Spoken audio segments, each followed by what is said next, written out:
Josh, you want me to kick it off when we start? All right. Thank you, everybody, and welcome to today's webinar. It's our Jumpstart USA session 1. We're just going to give people a moment to get in, but thanks everybody who's on, and we'll get started in just a moment.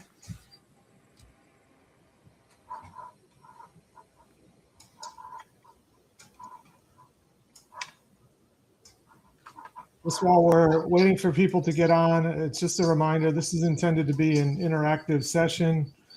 We have, a few different sections to the agenda, but please feel free to introduce yourself in the chat, share a little bit about your background if you're comfortable, and if there's anything in particular you'd like to see covered on the call. And again, throughout the session, feel free to submit your questions, and we'll try to mix a few in during the agenda, and then we'll have dedicated time for questions at the end.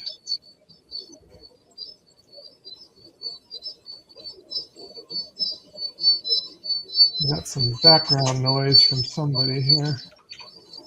Not sure who that is.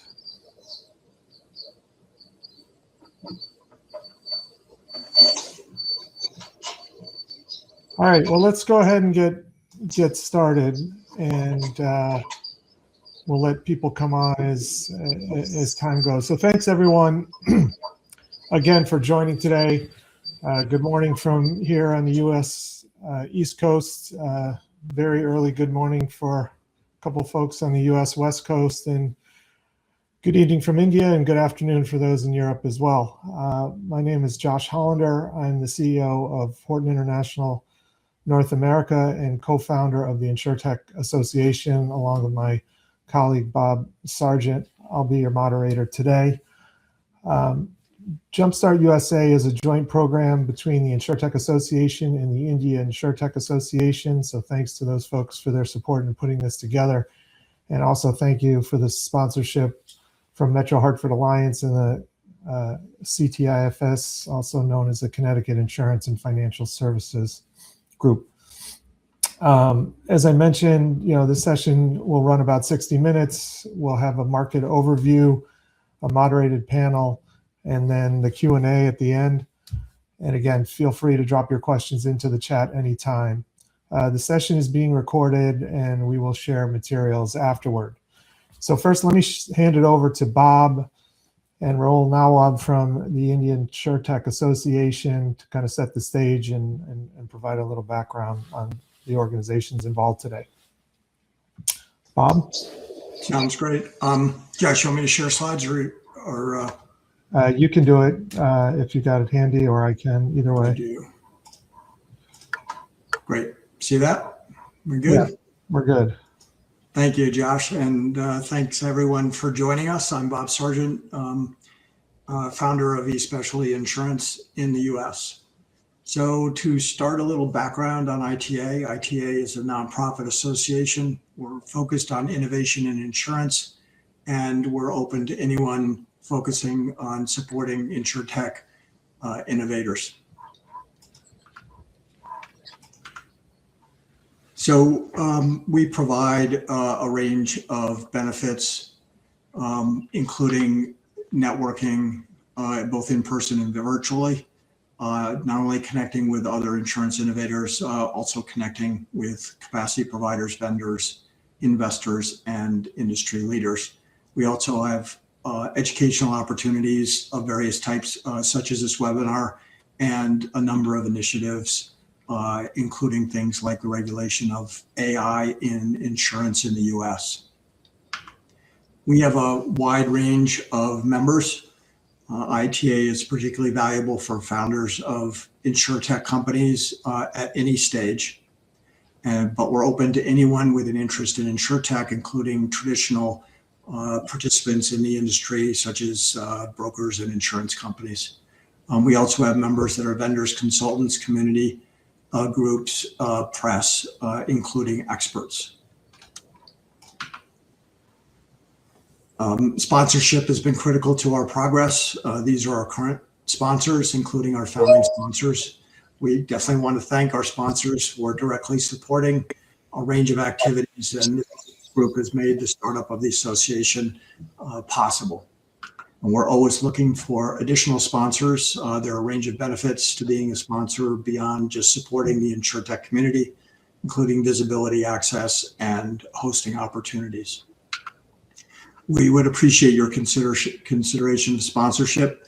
Please let us know if we can support innovation in insurance in any additional way or different way than we're doing it now.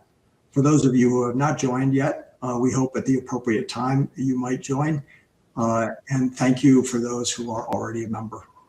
Do you want to mention the InsurTech Growth Network for just 1 second? Sure. We have started putting together an angel investing group for early stage InsurTech entities in the U.S.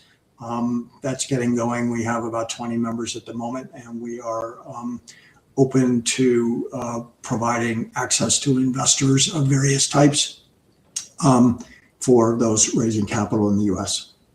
Okay, great, thanks. Great, thank you. Thank you, Josh. Raul, take it away.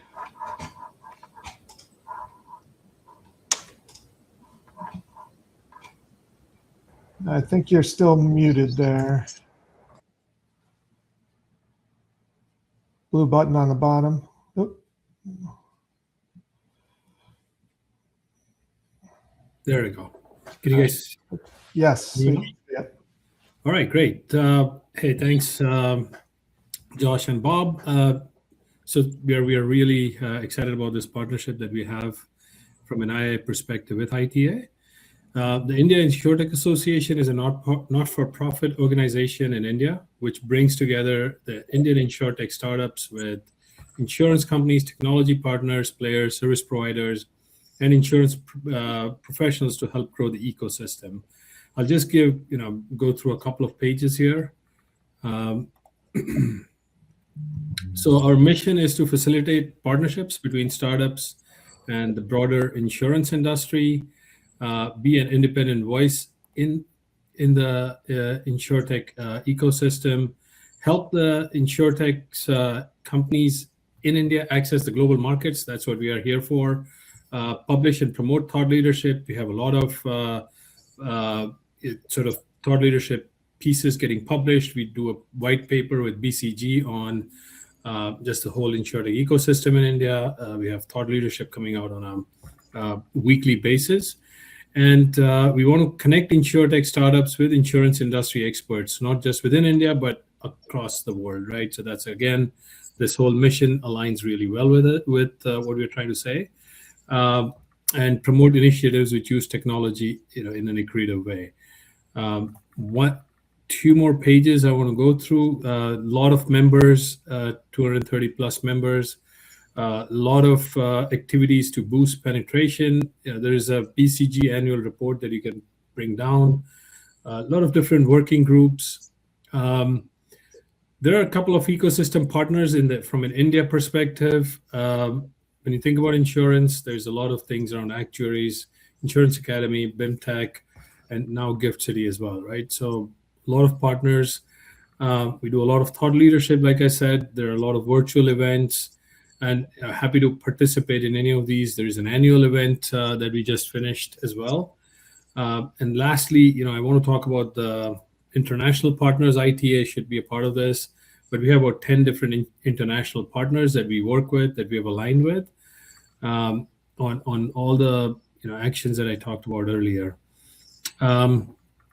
Lastly, this is the first 20% program that we are trying to launch in this ecosystem. How can we help facilitate Indian InsurTechs to go into the US, UK, MENA, and then other geographies? So I'll pause. Really looking forward to the conversation. Wanted to give a good overview of the InsurTech IIA Association. Okay, great. Thanks, Rahul. All right, so just one more quick sponsor spotlight, and then we will jump into the agenda in more detail. Looks like we have a good crowd there. And again, as I mentioned before, feel free to introduce yourself in the chat, put your questions in the chat. This is intended to be an interactive session. So we're very appreciative of Metro Hartford Alliance and CTIFS as our sponsor for the Jumpstart USA series. So I'll turn it over to Gene Goddard to share a little bit more about those organizations. And Gene, I'll pull up the slides for you quickly here. Thanks so much. Good morning, good afternoon, and good evening, wherever you are in the world today. Thanks for joining us. Again, my name is Gene Goddard. I'm the Chief Business Investment Officer for the Metro Hartford Alliance. We're a business development organization that helps InsurTech and FinTech companies enter the U.S. by choosing a safe landing spot in Hartford.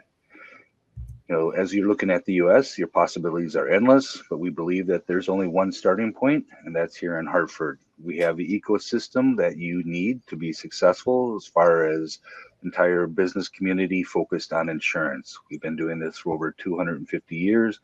We are known as the insurance capital of the world, and we focus on helping companies make their marketplace here easier by having the ecosystem of a regulator and a business community, plus proximity to customers that you are looking to sell your product to.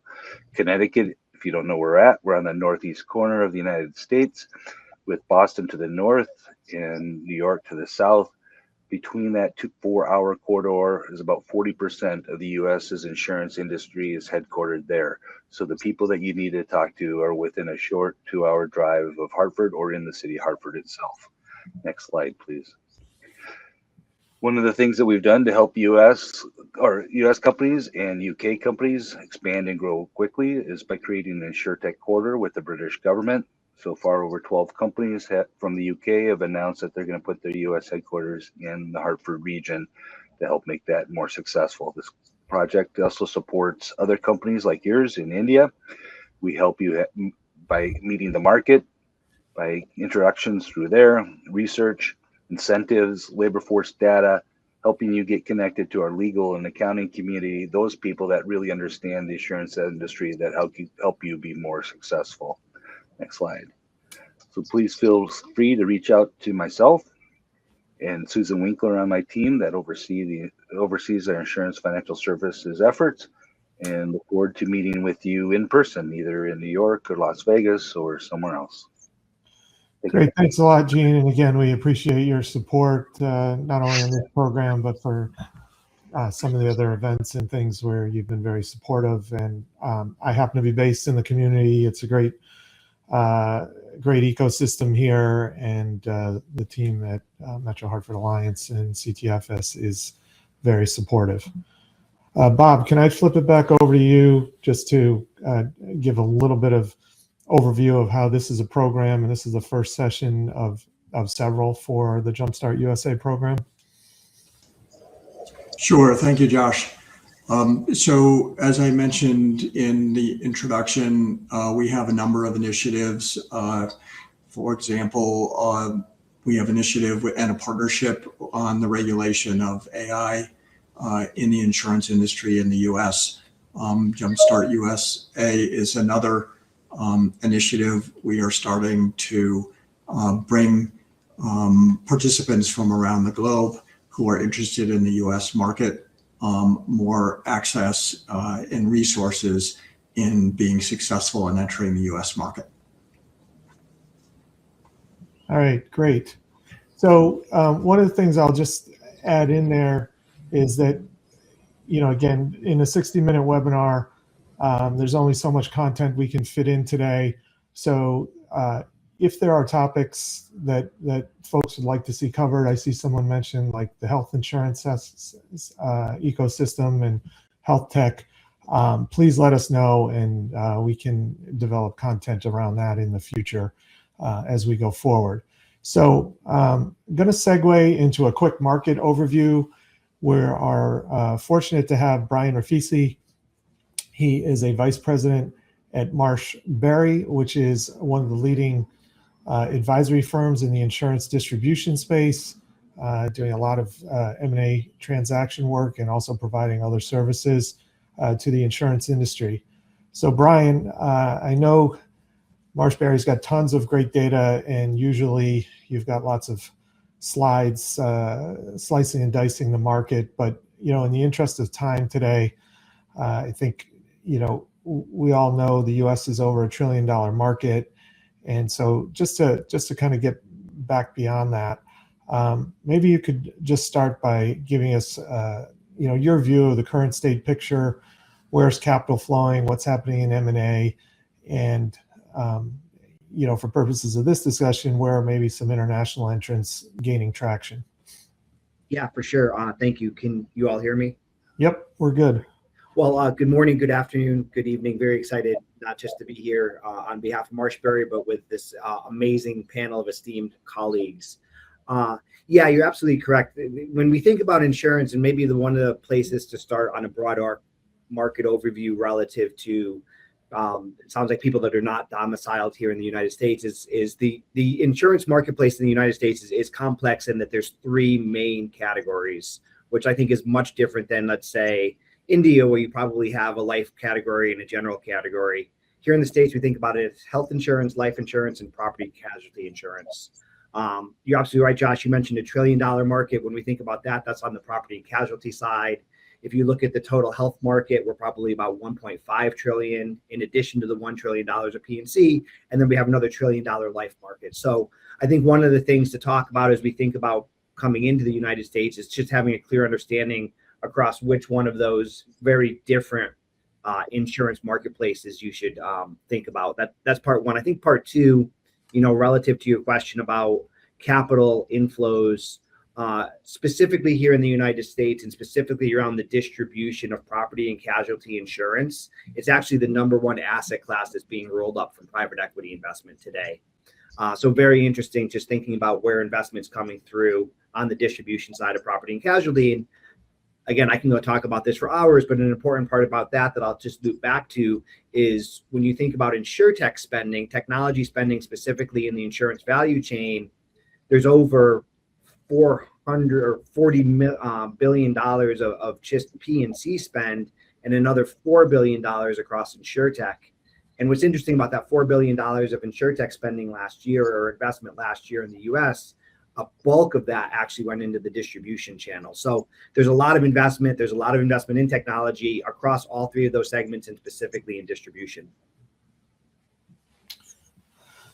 Great. So can we maybe segue, specifically? So let's just say hypothetically, maybe there's a company that's built a business, 5 million, 15 million revenue, still growing, relatively early stage, but, found product market fit and starting to scale.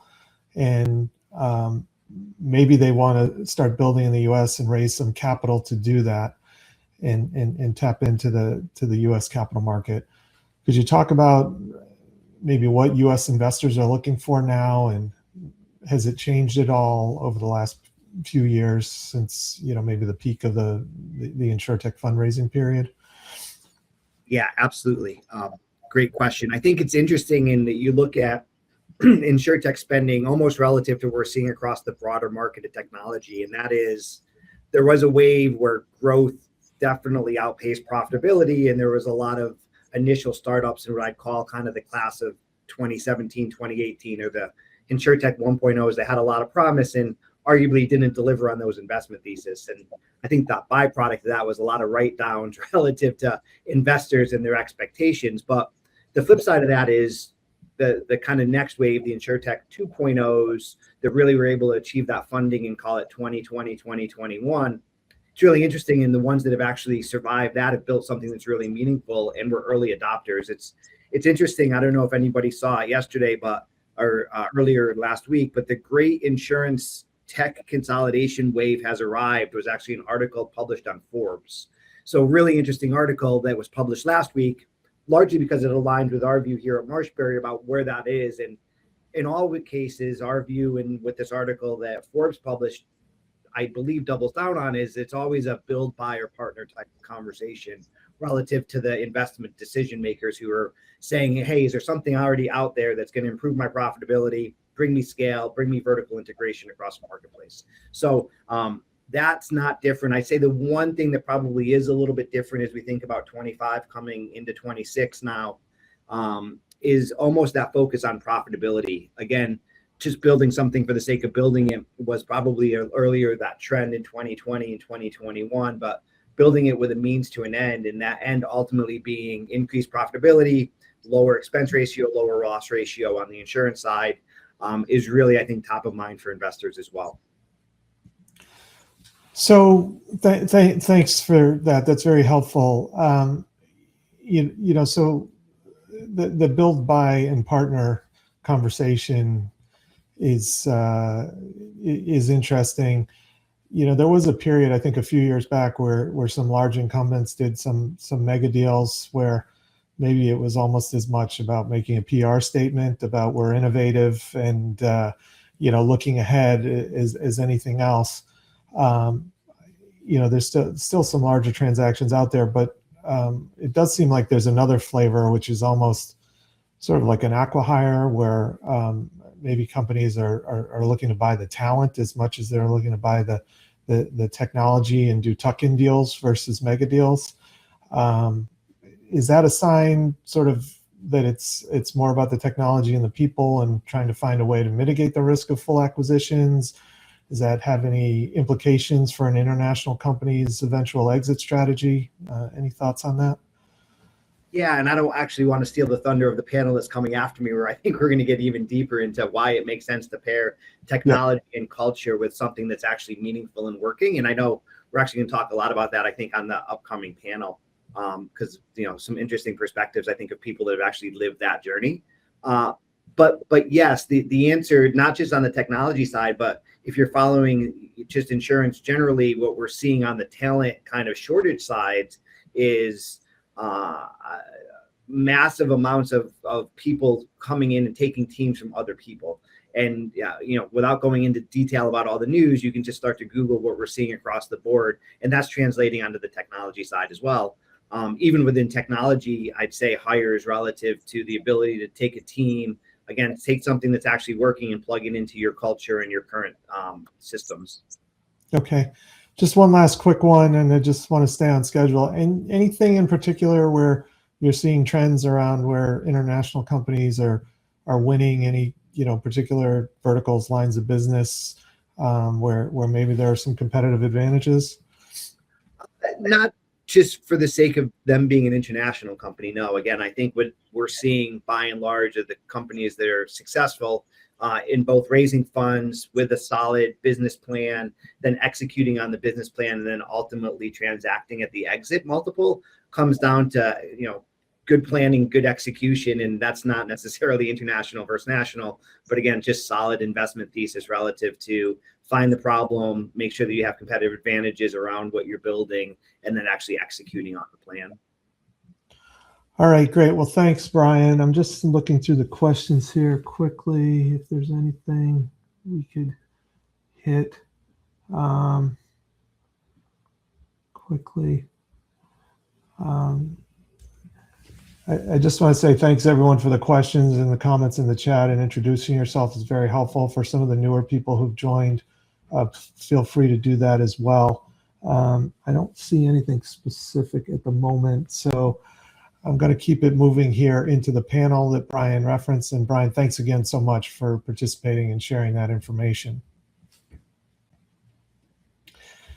Okay, so this section is our operator panel. And so we've got three high-level execs who have different perspectives on this, different stages, different scale of organizations, et cetera. And so first of all, I'd like to introduce Jonathan Jackson. He is the CEO of Provisico. It is a floodline risk intelligence company based in the UK. Jonathan is in the early phases of US market entry and brings the perspective of someone navigating it right now. Anurag Shah is the founder of Aureus Analytics, also known as Dana, which was acquired by SIAA. Anurag has lived the full journey, started out building a business in India, selling into the Indian insurance market, entering the US, and then exiting through acquisition. And Namit Chopra is at EXL, which is a large-scale enterprise with a deep U.S. presence. Meet brings the perspective of scaling a major operation in the U.S. market. So thanks, everyone, for joining. And again, in the interest of time, I'd like to jump straight into it. So, excuse me, Anurag, I'd like to direct this first question to you and specifically focus on your decision to enter the U.S. in the first place. So you started out building Aureus in India and then made the call to cross over. And so, you know, at that time, which was a few years back now, what specifically told you the U.S. was the right move, and how did you choose your initial beachhead segment? Thanks, Josh, and thanks everybody for inviting me. Appreciate you know, the interesting conversation so far. So from my perspective, we started the business. The Aureus business was started in India. We started working mainly with life insurance companies in India.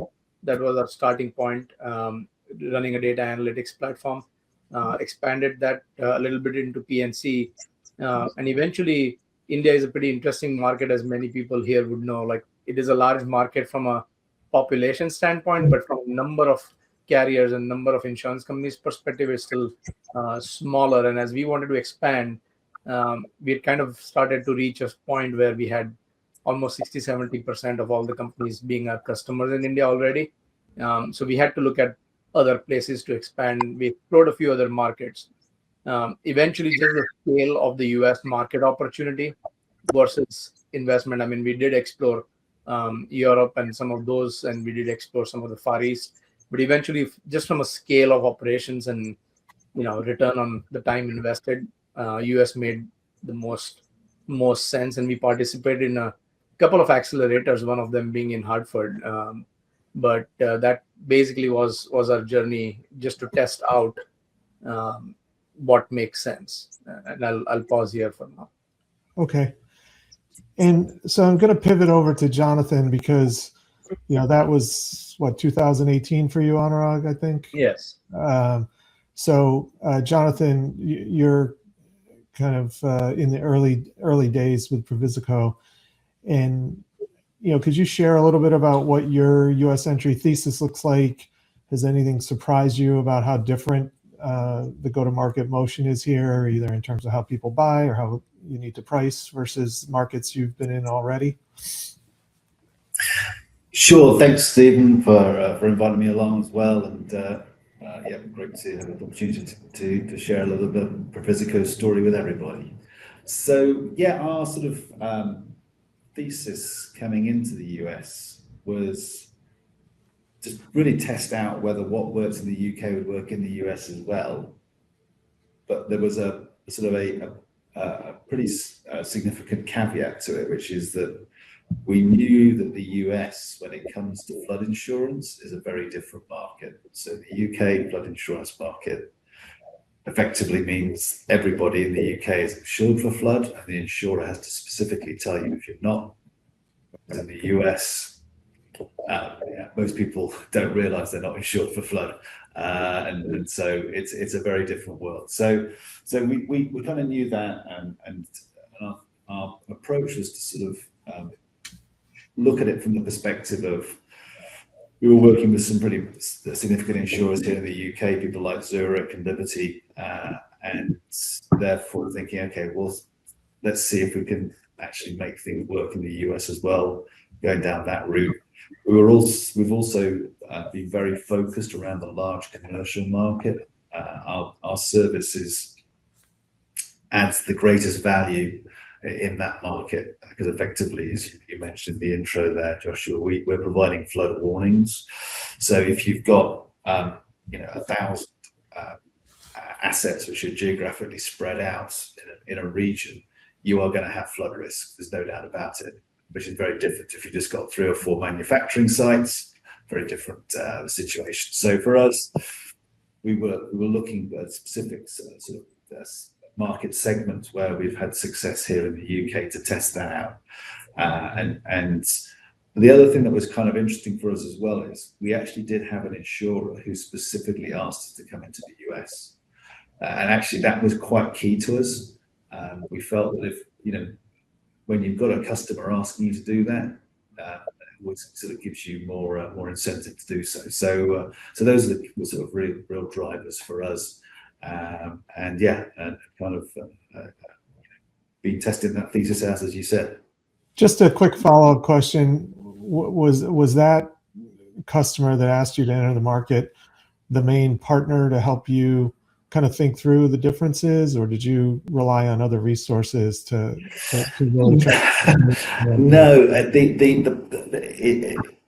is an insurer, but they are quite a unique insurer. Without sort of, if I why they're different, everybody will know who it is. So to not to reveal confidence is just have to leave it at that, I'm afraid. Okay. Excuse me, Namit. So, EXL is a much larger organization, so it's a different kind of equation. As you entered the market and maybe as you continue to grow, sort of what frameworks or criteria you use to decide where to invest in U.S. growth, and how have you sequenced it? No, thanks so much, Josh, for having me on the discussion. And it's great to meet everyone: Brian, Jean, Jonathan, Robert, and Rag. So I think we've had at EXL, we've had more like an interesting journey. We started back in '99, and we started as a typical BPO organization, kind of primarily working on the services framework, supporting clients with, lack of a better word, body shopping in terms of lower labor cost available in India. We made the pivot to more of a data and AI solutions company. It's about almost a decade now, or more than that. And that's where we've been kind of supporting clients. Brian, to your point, PNC, LNA, and health, we play in all of those specific business segments within insurance. There has been a dramatic shift in the market in terms of what insurers are expecting us to do. It's the era of services. I can probably safely say that's probably gone. Everyone is kind of looking for the right value-added services or products or solutions, which again, Brian, I referenced what you said, profitability is number one for everyone right now. Revenue growth or premium growth is something which a lot of insurers have given up to get more profitable customers onto their side. So from our side, we've kind of invested quite a bit on the agentic and the Gen AI side, first to help insurers in the underwriting space. How do they kind of get the most profitable and the customer who's likely to stay for the longest onto their books? And for that, you probably have certain segments like commercial and specialty and MGAs, which are ripe for growth right now. Personal lines, I think it's kind of at a saturation point right now with a lot of competitors who are kind of going against the same customer. But we've deliberately kind of focused on specific segments in the market, which is kind of on the commercial and the specialty line side, and really zoomed in on areas like underwriting and claims, specifically underwriting, which kind of drives attracting the right profitable customer to our clients' books. So that's where a lot of our solutions are currently focused on, in terms of making underwriting efficient, best in class with maybe third-party data or leveraging Gen AI. And that's kind of resonating well for us in the market as we've kind of evolved our overall business model. So, Namit, I'd like to maybe pass you one of the questions from the audience, just given the scale and the different verticals that you do play in. What are the main areas of InsurTech collaborations that you foresee at this point, either currently in 2026 or maybe moving forward? Sure. For InsurTech collaborations, one of the things we are kind of seeing a rapid increase is, again, I keep coming back to the underwriting and the pricing side, but a lot of carriers, just given the profitability concerns, are getting to more areas in dynamic pricing, looking at innovative ways of underwriting, and also cost management with more automated claims adjusting or claim handling per se, right? Similarly, customer experience, which more often than not is more like a differentiator for a lot of insurance clients. Think about some of the large ones and the small ones as well. Really transforming the entire customer journey is another focus area for a lot of insurtechs we kind of run into, and in some ways compete as well. So I'd say underwriting, pricing, claims, customer experience in that order. Those seem to be ripe for disruption in what we've seen in the market. Okay, great. Thank you. Anurag, I'm going to kind of start with you on this one because you and I have had a couple of conversations about this previously. But, pricing and buying behavior in the U.S. and the way the U.S. market actually buys is something that I think catches a lot of companies off guard. And so, what was your experience like in terms of the buying process specifically compared to India? And so, everything from the length of the sales cycle, who's involved in making the decision, how pricing expectations compared to the Indian market, negotiation style, et cetera. Yeah, no, that's a pretty interesting question and kind of covers most of the journey that we've had as well, right? So definitely one learning I would say we assumed coming into the US is whatever products we've built and the way we deliver in India would replicate as is or pretty much close to as is to the US market. And that was definitely not true. Right from pricing to regulation. Sales cycle is interesting. Not that sales cycles in India are shorter, but it does depend on who you are selling to. So if it is enterprise sales, selling to large carriers, sales cycles are long in both parts of the world. So that's probably not too different. The way they are long is probably unique. In an India sales cycle, you probably see a lot more negotiation and back and forth. And in a US sales cycle, it may be a little bit more bureaucratic process than negotiation process. So, but again, both have long sales cycles if it is enterprise. If it is not enterprise, that's a very different story. And that does depend on what consumer segment you are going after. But our experience has been mostly enterprise. From our perspective, we also pivoted a little bit from enterprise. So initially when we started working with some of the large carriers, and definitely was a challenge in terms of sales cycle. We got introduced to a very interesting concept of working with, and I say interesting because anybody coming from India probably doesn't have that perspective of working with independent agents and brokers, which is not very common in the Indian ecosystem. And that actually gave us a lot of success. So I think from an Indian ecosystem perspective, that might be a completely new area, which is a big opportunity. And again, Brian mentioned some of it as well. The distribution side is definitely where that plays, and that really is a massive opportunity with a at least comparatively shorter sales cycle. So just a follow-up point on that. I'm not sure if we have anyone on who's an expert more on the group benefits side, but one of the questions is, what's a reliable channel to reach out on the group benefits side? Anyone have thoughts on that or want to take that one? Yeah, I can take it.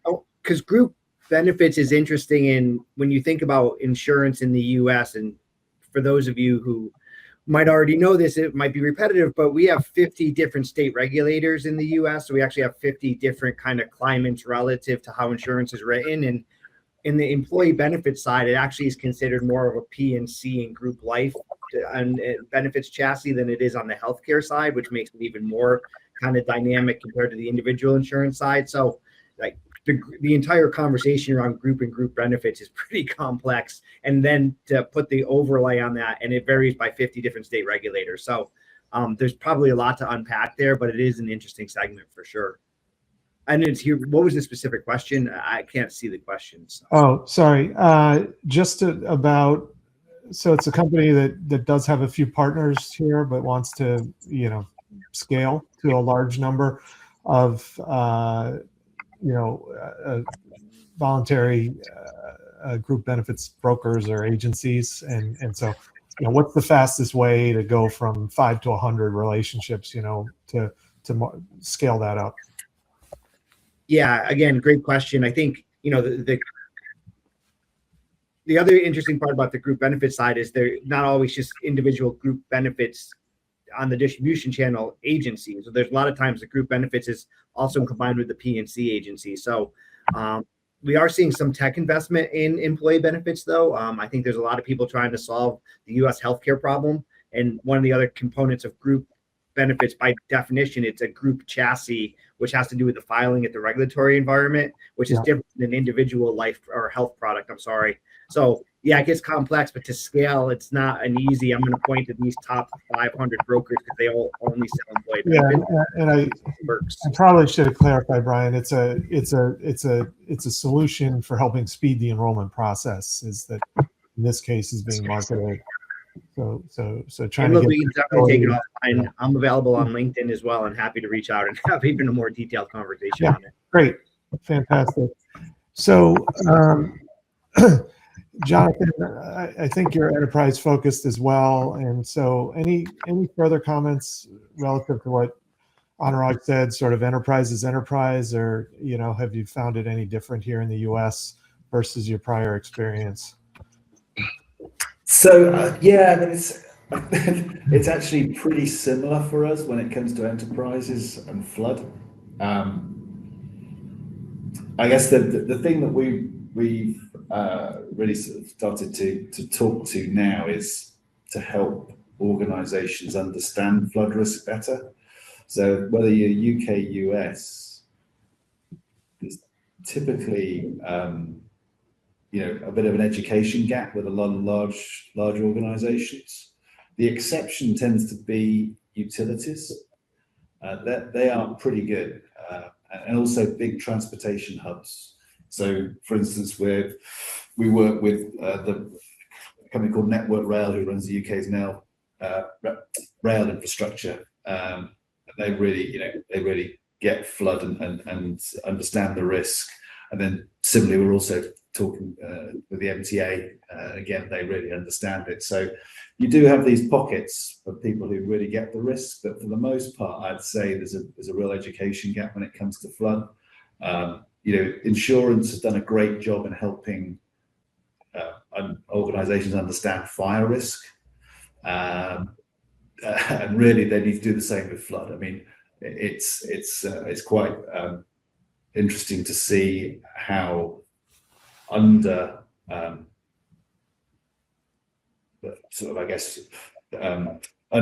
factored flood risk is when it comes to organizations. They typically say, okay, well, this site flooded 5 years ago, and that's all that they focus on. They don't actually try to really evaluate the change that is happening when it comes to flooding. And so, there's a lot of confusion also caused by FEMA flood maps, because the FEMA flood maps are really helpful at telling you about flood risk, but people believe if they're not in a FEMA 100-year flood risk, then they're fine, which clearly isn't the case. So yeah, well, that's really our big challenge that we face when it comes to organizations, but it's the same for both the UK and the US. Yeah. Maybe trying to stay on time. We're a little behind here. I want to save some time for the Q&A, but another question from the group. What is the normal sales cycle time? Anyone want to? Finding is the answer. Get that one? Raul, I see you laughing. You want to dive in on that one? I think everybody knows the answer. It's just who you know, not the sales cycle. But it could. The insurance companies here are getting more and more regulated, and I mean, all the purchasing organizations are also getting involved, and it's tougher and tougher. So give yourself enough time to start. But once you have one and it does well, I think it is a very small industry when it comes down to it. So good references matter a lot, just like anything else. Getting from 1 to 2, 2 to 5 is difficult, but 5 to 50, not as tough, I think. So I'll just. I'll probably just add one go more. ahead. Yeah, go ahead, Nate. I'll just probably add one more thing. I know insurance sales can be a little nerve-wracking in terms of you kind of perpetually wait for the customer to respond, but things have started to change, and I think as new players in the market, there should be an appetite for investment into, say, what they call as a proof of value, to actually showcase how your product and solution can drive the right business outcomes. If you go with an open mind and with some investment appetite into an insurance organization, things can change fast. But as everyone was laughing, it's still a painstakingly slow sales cycle time for a lot of clients we work with. Namit, I'd like to ask you one more question that frankly will probably be an entire hour session down the road in this Jumpstart program, but maybe you could just give a quick thought on, regulatory and compliance, because I know, an organization at EXL's scale has to think about that every day. Would you have any suggestion for a company just entering, kind of what the minimum sort of compliance infrastructure they need to have, and kind of how they need to think about the regulatory structure here in the U.S. with the 50 state regulators, et cetera? Sure. Yeah, you're right, Joseph. It's probably a 1 hour discussion, but I'll kind of maybe a 10-hour discussion. Yeah, but I'll give a short gist. So I think the insurance industry is unique because a lot of the information which kind of gets captured at insurance companies is unstructured. And that's where, think about medical bills, police reports, even legal bills and forms and underwriting submissions and so on. The biggest thing to keep in mind is how do you handle PII for a lot of life and PNC clients, but also PHI for some of the health insurance clients. And what we've, of course, we have our own pre-built solutions, but data masking and data obfuscation to kind of really look at desensitizing some of that information. So for example, if I want to run a Gen AI chatbot on your voice transcripts with your customer contact center, really masking out all of the PII, PHI is critical before you even start to discuss any of the solutions or outcomes which you might deliver as part of that. Now, there are specific state regulations, California, which might have things related to how you handle personal information. There are states which are coming up with their own AI laws, which kind of dictate how does your AI system handle bias and fairness. But long story short, just make sure you're working with the right masked data as you're kind of working with insurance clients. And as you work across different states, make sure you kind of work with the right set of regulatory lens, be it states like California, which tend to be really penalizing in terms of how you use different technologies, or some of the others like New York and Washington, which are kind of very sensitive to how personal data is kind of handled. So that's a quick 2 cents on this, but happy to have that conversation in a follow-up session. Great. Thanks a lot, Namit. So just one last question for each of you before we wrap up the panel and move fully into the Q&A. So like 30 seconds or less, and Raul, you can feel free to chime in on this one as well. If you could go back to day one of your US market entry and give yourself one piece of advice, what would it be? Anyone? Anurag, you want to start us off? Yeah, sure. No, absolutely. And I'll split this into 2 parts quickly. One is going back to this sales cycle piece. It's an industry that is averse to risk. So anything that you can present in your sales cycle that diminishes risk reduces the sales cycle, and that we kind of learned over time. So the way you present your solution with the lowest risk to the buyer helps reduce. It doesn't eliminate it, obviously, but it reduces the sales cycle pressures. All right, great. Thanks, Anurag. Jonathan? Yeah, I guess one of the things that I would say that I would do differently is probably be more focused. We've looked at a number of different areas. We've kind of come in and looked at the market and tried to see where the hotspots are for flood, as opposed to actually just saying, okay, let's just target this one area. even though it may not be the biggest area, the fact is just really target that and see what we can do in that one particular space. So that would be the thing I think that would be good. You know, I guess often it's referred to sort of, you know, you having a beachhead. And for us, you know, I think a beachhead in the US could have either been a sector. So for instance, we do a lot of work in the construction sector because it suffers an awful lot of flood. So we could have potentially targeted that. I think another way we could have looked at it is actually looking at it from a, you know, as opposed to looking across brokers, both large, small, similarly carriers, large and small, we could have potentially just decided to pick a certain area. Even captives actually is another one we've been looking at. So just really focusing on one of those and really testing that out properly. I think it's something that going back I would have probably done. Yeah. Okay, great, good advice. Namit? Yeah, I think but one of the things which sorry, there's some feedback. Yeah, Okay, we can hear you okay. Great. See, insurance is a unique business. I've spent about 2 decades in insurance, far less than what a lot of folks here have.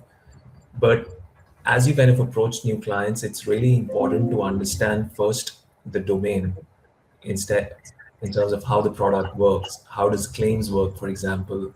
Because it's very different from any other part of the world. We like to call it that every state is a country in itself within the US, the 50 countries within the US. So it's really important to kind of talk their language, understand their product, understand their regulatory landscape. And that goes a long way in terms of ensuring that you actually kind of win with some of your pursuits. So that's a good lesson learned over the past 2 decades. Just do your research, understand the products, the line of businesses, the states a company operates in, and talk their language. That's key as you kind of enter into the market. Okay, great. Rahul, give you the last word. I think, in summary, I agree with what everybody said. It is a complex market. It is one of the most analytical markets, and folks are very on both sides of the equation. When you're selling and when you're buying, and being extremely thorough with what you're trying to say always helps, because the folks on the other side, the buyers, are very, very savvy about what they're trying to get into. So that is the one thing that I learned over the years, that be very thorough with what you're saying. Otherwise, you can be found out very quickly. All right, great, fantastic. So we do have some questions in the chat, and so that's the end of the formal kind of portion of the session. And feel free to add additional questions in the chat. We'll go through them here.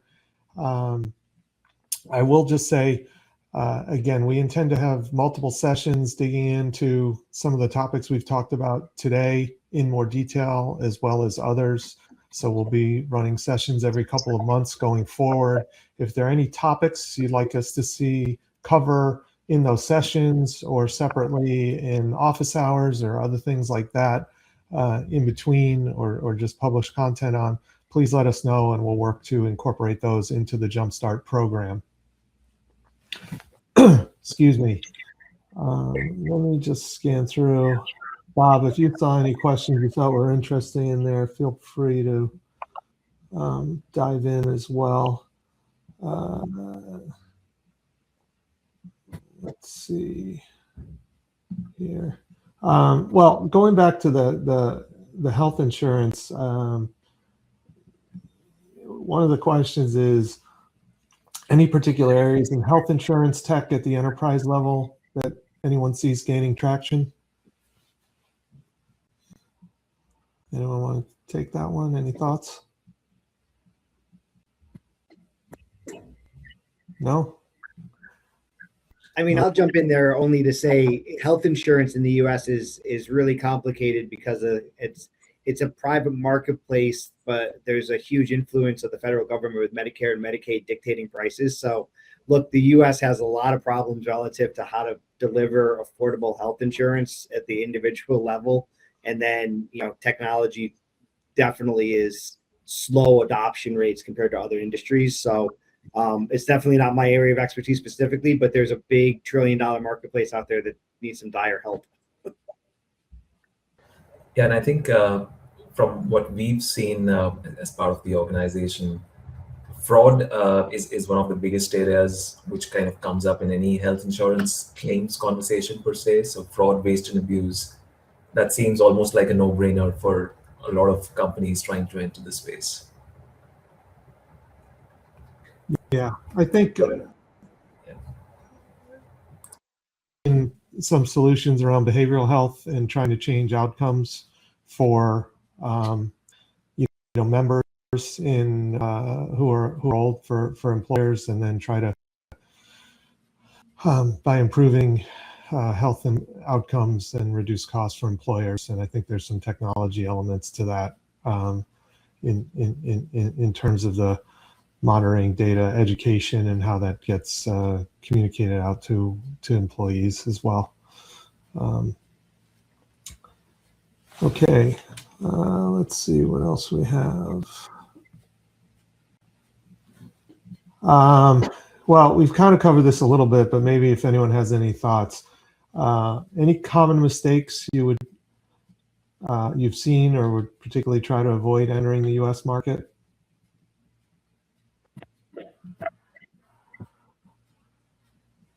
We've heard a couple. Everyone have maybe I can take this one. I mean, I would say having a physical presence and having somebody here local makes a big difference. And this is probably more with a relevance of a mid-size early scale. Somebody who's a large company might be different. But if you're early stage, people need to see you and know you before they get to do business. Insurance is a large industry, but it's pretty orthodox and conservative in some parts. So they do need to see you and know you. So I think having a presence definitely is critical. And just to add on that, actually, I'd say that I completely agree with that. So be prepared. It is not cheap to recruit in the US, and also, you've got to be very careful about, assuming that it's a similar sort of employment rules, etc., that you have in the home country as compared to the US as well. So make sure you really understand that sort of side of things. And then something in addition that I would throw out there, which I think is that we've seen benefit of, and we've really had huge support from the InsurTech corridor, which is in relation to things like accelerators. I think accelerator programs have been really helpful for us in the US. So I would sort of say that's a great way to start to get yourself into the market in a really quite organized way. There's a number of insurance accelerator programs, and also in certain verticals as well. You'll be able to find those programs too. Can I maybe ask a quick follow-up question on the accelerators and incubators? What any thoughts on what realistic expectations should be for those? In terms of what are you actually going to get out of it in terms of helping to shape your go-to-market or your product market fit? And then also, I know for a fact that there isn't sort of of customers ready to sign POCs or contracts at the end of accelerators, but what would you say are realistic expectations for a program like that? The first accelerator program we went into in the US was Plug and Play down in Silicon Valley, and they actually have an InsurTech stream, and that was just great for helping us understand who was really interested in the whole flood space. You get to meet a lot of innovation teams, and for us, sort of going through the innovation side was a pretty sensible route for us to go. So we certainly saw value in that. And then the other thing too is typically these accelerator programs will have a lot of investors there as well. So investors tend to use it as a way to filter out opportunities. So that would be the other thing that I would say for somebody coming into the market, but in a first accelerator. And then some of the vertical accelerators, we've been part of a vertical accelerator in the construction industry by a company called CRH, and that actually did produce a commitment to doing a trial with us, which was a paid for trial. So those are out there.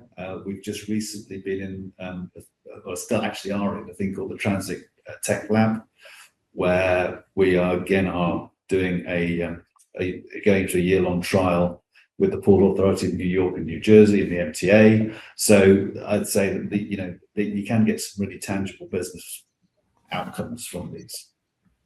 Actually, you brought up something interesting, Jonathan, that I do want to mention, because I'm not, particularly in India, I'm not as familiar as to whether the concept of an innovation team versus, dealing directly with heads of lines of business and things like that.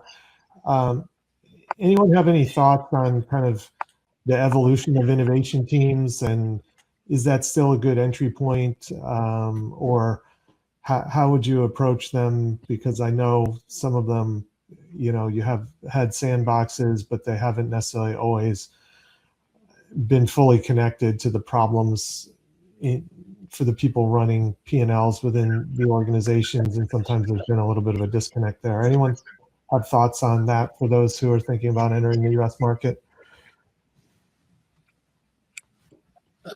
Maybe I can take this one briefly. I would say that the role of innovation teams has somewhat changed over time. Back in 2018, when we started, there were pretty much everybody had an innovation team, and they were running these different pilots and trying to test out different technologies. I think they've kind of slowed that down a little bit, going back into the businesses actually owning it, because we realize that the innovation team might be excited, but the business team that actually funds it may not have any interest or in putting things in production. So I think over time that has evolved a little bit and has gone back to the business owners, which I think is good overall.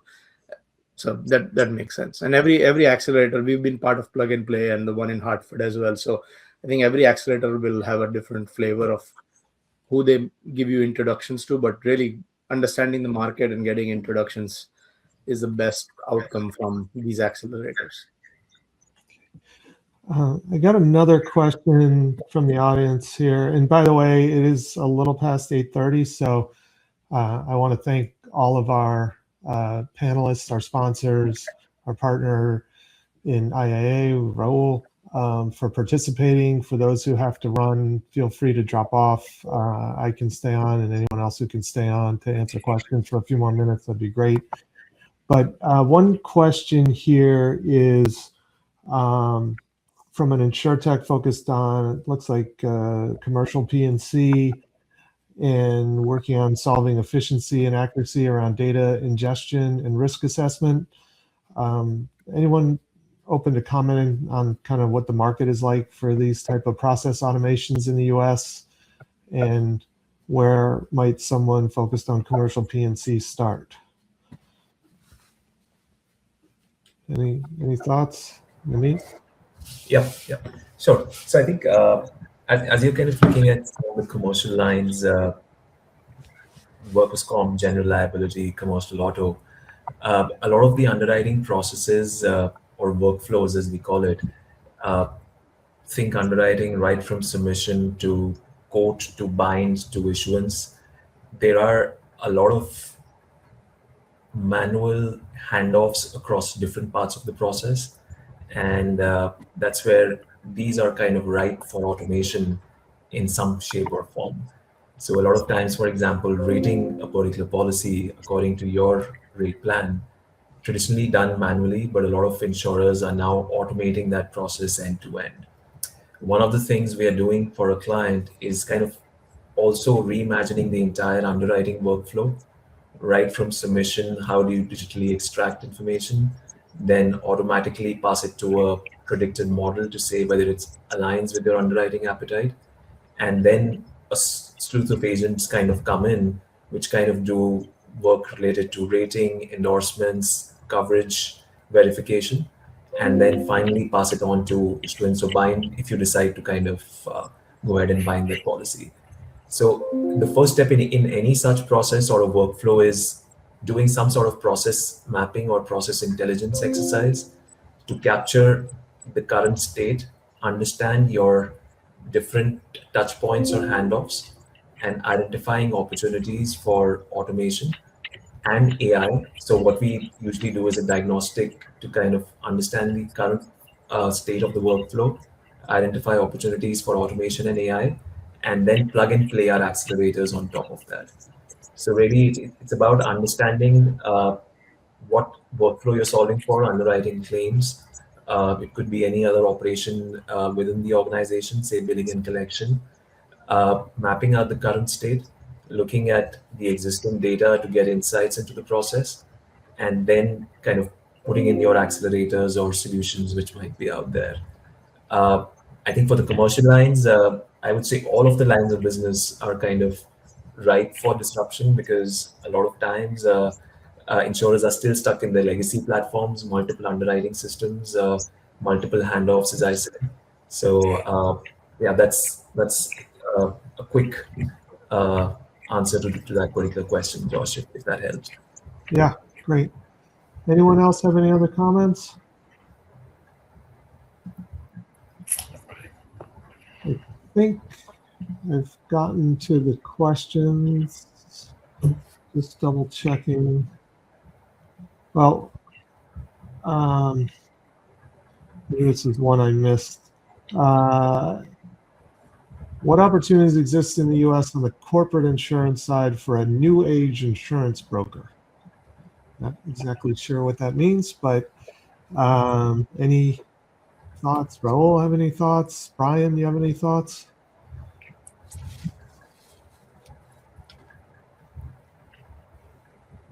No? Well, I'm not sure about new age insurance broker. I think, look, to sum up, I think a lot of the conversation we've been having, the P&C marketplace, the health marketplace, and to some extent the life marketplace in insurance in the U.S. is fragmented. It needs technology. We're lagging kind of compared to other segments and industries across the board. And then you just made a great point about just like individual risks and the pooling risk concept and how technology is going to change that when you think about how to underwrite. And Jonathan with flood and understanding like the FEMA maps and what that actually means for individual risks, the way that we've never thought about it before. So if I could close with a comment relative to P&C insurance, commercial insurance, and then specifically new age and whatever that means. And my last thought on that is we're ripe and we're an industry that's kind of ready to change, but we're also very slow to change. So it's kind of balancing that as we go forward with, you know, the language as you're thinking about how to make an impact and what the greatest impact you can make is. Those are my closing thoughts. Okay. Hey, Josh, can I add to that? Yeah, sure. Go ahead. So I think it's a really interesting question because I agree 100% with what Brian just said in terms of the need for technology and distribution. But Nimit made a comment early in the discussion about understanding the product and everything around it. And I think the implicit part of that is don't make assumptions on how things work. And I think one of the challenges, so two comments on this question. First of all, technology will change the business. I think the question is how we get there. And I think people often forget that distribution in the property, at least the property casualty segment of the insurance business in the US, has a function. And people that are executing that function are resistant to change if that change is going to impact how effective they are at their job. So I'm a firm believer that technology will change distribution, but the disruptive approach, I think, is going to be very hard to make work. There have been some really technology-focused distributors, startups recently that have had a hard time. So it's not as easy, I think, as some people might think to execute. I'll stop there. I'm happy to talk to anybody about this. I spent a lot of time on this. Yeah. So we do have two other questions that I didn't see before. One's a little bit more macro, but I think it's a good one. What's the best way to complement and not replace existing internal solutions when approaching insurance organizations as an InsurTech?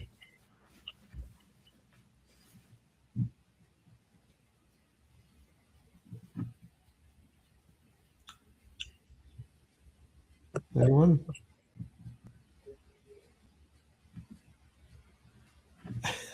Yeah, I can't offer a lot on that because we don't replace anything, so I'm not really in a good position to comment.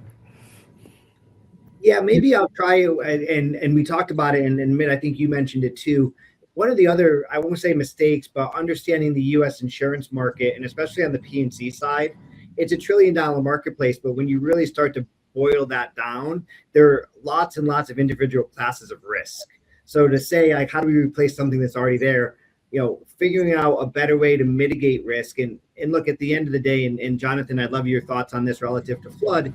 And that is, we have natural disasters and we have, risk that needs to be protected. So you're not really replacing that concept. What we're doing now is we're thinking about the segments relative to easier to identify risks and how to price that compared to more complex risks and how to price that. So it's, to that point, we're not really changing anything. We still need to protect risk and find the right financial outcomes relative to protecting the risk that we're talking about. Yeah, I couldn't agree more, Brian. I mean, that's, kind of when I was drawing the analogy earlier between fire and flood, is that there's been a lot of investment in terms of how to manage fire as a risk. It's pretty much every risk engineer out there, the first thing on their list when they go and see a client is looking at fire risk. So it is that's such a huge area, and clearly where we see a great opportunity, but it's also, as I said, that's the learning curve we're trying to take people up as well. Bob, just curious if you'd be open to take this one. Do you see any AI first distributors coming along in the USA? And if so, which product line might be best suited? I'm not sure I yet understand what an AI first distributor is. Is AI being used in distribution? Absolutely. I think people are trying to figure out what that means. As I was saying, distributors generally are open to new technology. They may not want to pay for it like insurance companies do, but they're open to it. But something that disrupts their functional approach or disrupts their relationship with customers is going to have a hard time. And at the end of the day, distributors are sales organizations. That's their job. And so how an AI first distributor might look, I think, is an open question today. So I'm not familiar with anybody who is purely AI operating today. I don't know if Brian, if you've run into anybody like that. I haven't. But we are using AI extensively, and I think it's sort of a mixed bag in terms of how distributors might be open to using AI and how it might impact their operations, particularly negatively. Yeah, I think, and for those of you who, it's easy enough to go find kind of the news articles a few weeks ago when Insurify, which is a kind of US domicile digital platform for personal auto insurance, announced that they were the first kind of web-enabled distribution channel to be ChatGPT available in native AI, and it actually tanked the U.S. stock market relative to the S&P index that follows P&C insurers, because there's that fear that's coming out there. But we're sitting in 2026 and we're just now getting to the point where that news is hitting the marketplace. So I couldn't agree more, Bob. It feels like it's taking a while to get there. And again, I can't stress this enough. It's different by every one of these classes. The easier to place, easier to identify risk in our world is personal auto. It's also the biggest risk class that we have. So that's probably the easiest one. When you get to, Bob, some of the stuff you're writing, highly specialized risks that need to be identified, that gets a little bit more tricky on how easy that is to kind of quote, bind, and issue that policy.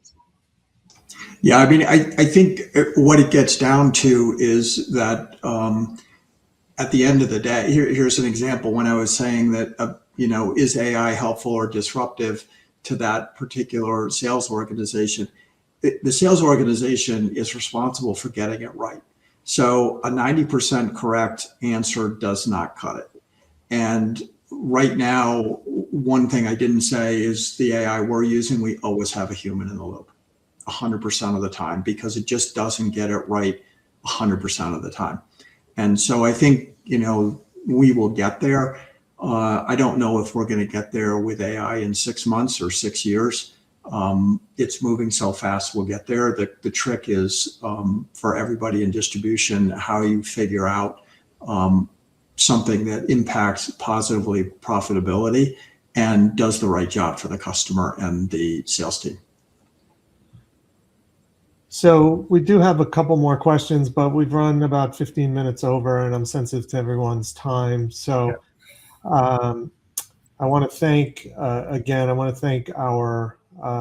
partner in the Indian InsurTech Association. I want to thank our sponsor and Metro Hartford Alliance and CTIFS. I want to thank the speakers for coming on and sharing their insights. And I want to thank all of our attendees for joining us and your interactivity during the discussion. As Bob said, you can feel free to reach out to any of us. Bob, I don't know if you have the slide with the links there handy, but you can certainly feel free to reach out to any of us through the InsurTech Association website, InsurTech Association, no E in there, .org, or our email info@insurtechassociation.org. I'll just put it in the chat real quick. Yeah, I don't have the slides up anymore, Josh, sorry. So you can check out our website or. Similarly with IIA as well, right? So yeah, I think this is. And certainly, Raul, if you want to put any info in the link in the chat there for people to connect, can do that. But certainly, can reach out directly to the IAA folks as well. And if you have questions, if you have suggestions for topics to cover in future sessions, please let us know. And thanks so much to everybody. Thanks. Thank you very much. All right, take care. Have a good day.